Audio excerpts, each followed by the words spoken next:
Welcome all. Today in this video, I'll be talking about the beginning and end of Splitgate, which happened insanely fast and similar to Among Us and Fall Guys. Splitgate had a huge gain in popularity all of a sudden and instantly died after.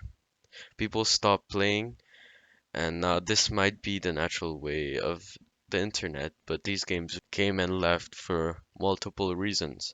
Now, they all have one reason in common, which is content. Because if you look at Among Us did really good and many streamers played it, which I'll talk about later.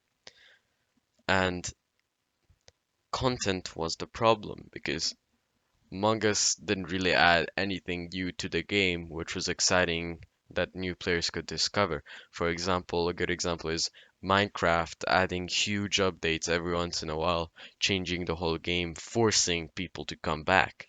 Same with Fall Guys. Fall Guys had a really good beginning, but all the maps were the same and people just got bored of it.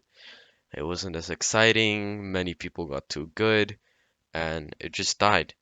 So Splitgate had a huge rise in popularity throughout content creators, especially. Like I remember Moist Critical playing it and a bunch of other YouTubers playing it. But from one day to other, if you checked Twitch, you would see how many people were streaming Splitgate and how popular it got all of a sudden, making so many other people who saw it download it. I mean, it looks good. It like it has some kind of nostalgia to it to all the Halo players, and there's something about it that is really nice that I like, especially since I grew up playing Portal a lot. So yeah, and I guess like I used to play quite a bit, and I noticed that there was always skins and stuff, but it didn't really make you want to play for the skins, and they weren't anything really special, if that makes sense. The maps were just similar, there was no really nice game mods that we haven't seen before. I did enjoy some of them, but they weren't that exciting, and I feel like they're trying to find content, but they just ran out of ideas, and I felt like adding a battle pass was quite a bad idea, and I don't know. Now, I wanted to mention a famous quote from the game Getting Over It.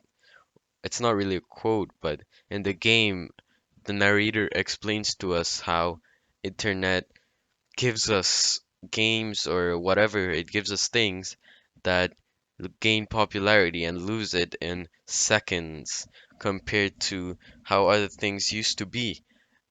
I think the developers need to learn how to balance out updates and keep it frequent enough to bring players' attention or adding big things because Fall Guys had the same season for quite a long time.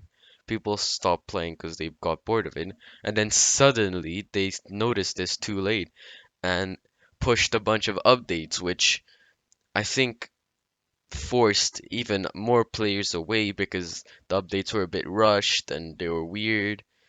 And same with Fortnite, they did really good in the beginning, adding new content, and then for them the reason was the opposite, too much content that people don't enjoy. So that's why I think Splitgate had trouble finding this balance, which is pretty difficult in my opinion.